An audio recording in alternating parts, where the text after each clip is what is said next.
हरि हरि ओम। तब ब्रह्मा जी कह रहे हैं बस अपने गुण कर्मों के अनुसार प्रभु जिस योनि में हम सबको डाल दिया है उसी को स्वीकार करके उस योनि की व्यवस्था के अनुसार हम सब सुख और दुख भोगते हैं। हम सब उन्हीं के इच्छा का अनुसरण करते हैं।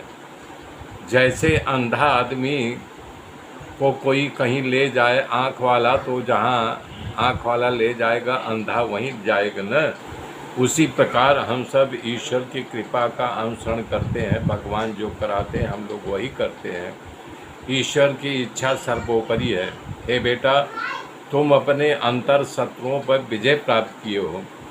गृहस्थ आश्रम का सहारा लेना जरूरी है। गृहस्थ आश्रम में रह करके इसमें शत्रु को कमज़ोर बने तो बाहर निर्भय होकर के विचरण कर सकता है। इसलिए तुम राजा हो। पुराण पुरुष के द्वारा दिया गया दिव्य भोग और राज को भोगो, उसके बाद निसंग हो करके आत्मा में खेलना। ब्रह्मा जी के द्वारा इस तरह ज्ञान दिए जाने पर नाभि राजा तैयार हो गए। उन्होंने राज करना शुरू कर दिया। राजबात समझ करके मनु महाराज प्रसन्न हो गए।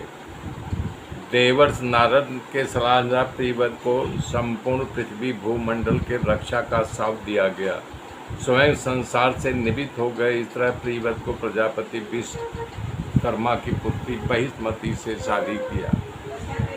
महाराज के यहाँ आंतग्रीद, इत्यादि, इक्ष्वाकु, महावीर, वीतिहोत, हिंडरेता, धृतपुष्ट, समन, मेघातिथि और कवि नामक के 10 पुत्र उत्पन्न हुए। ऊर्जस्वती नामक एक कन्या उत्पन्न हुई। महाराज प्रियव्रत महान पराक्रमी थे। सभी पत्नी बहिष्मती को प्रेम करते थे। लोगों को ऐसा लगता था कि वे काम लोलुप हैं, पर वास्तव में ऐसा नहीं था। परम भगवान के भक्त थे।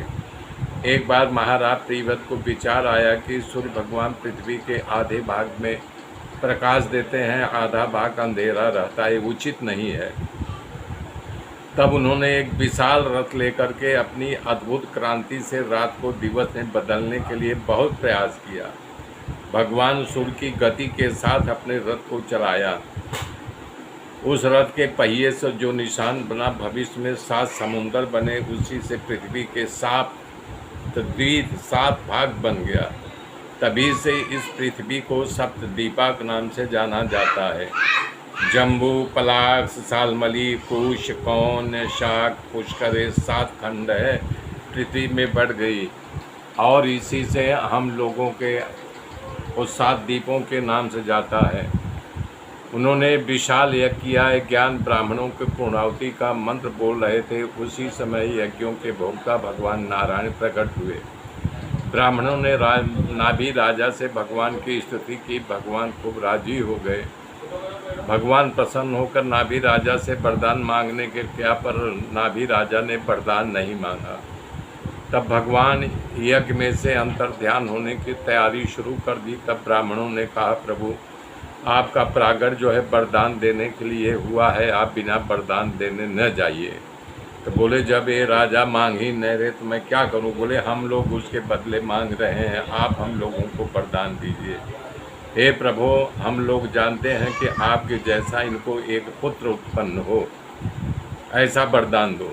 हे प्रभु, हम लोग जानते हैं कि आपके पास पुत्र मांगना वैसे ही जैसे कुबेर के पास जा कर के एक झोली भूसा मांगे।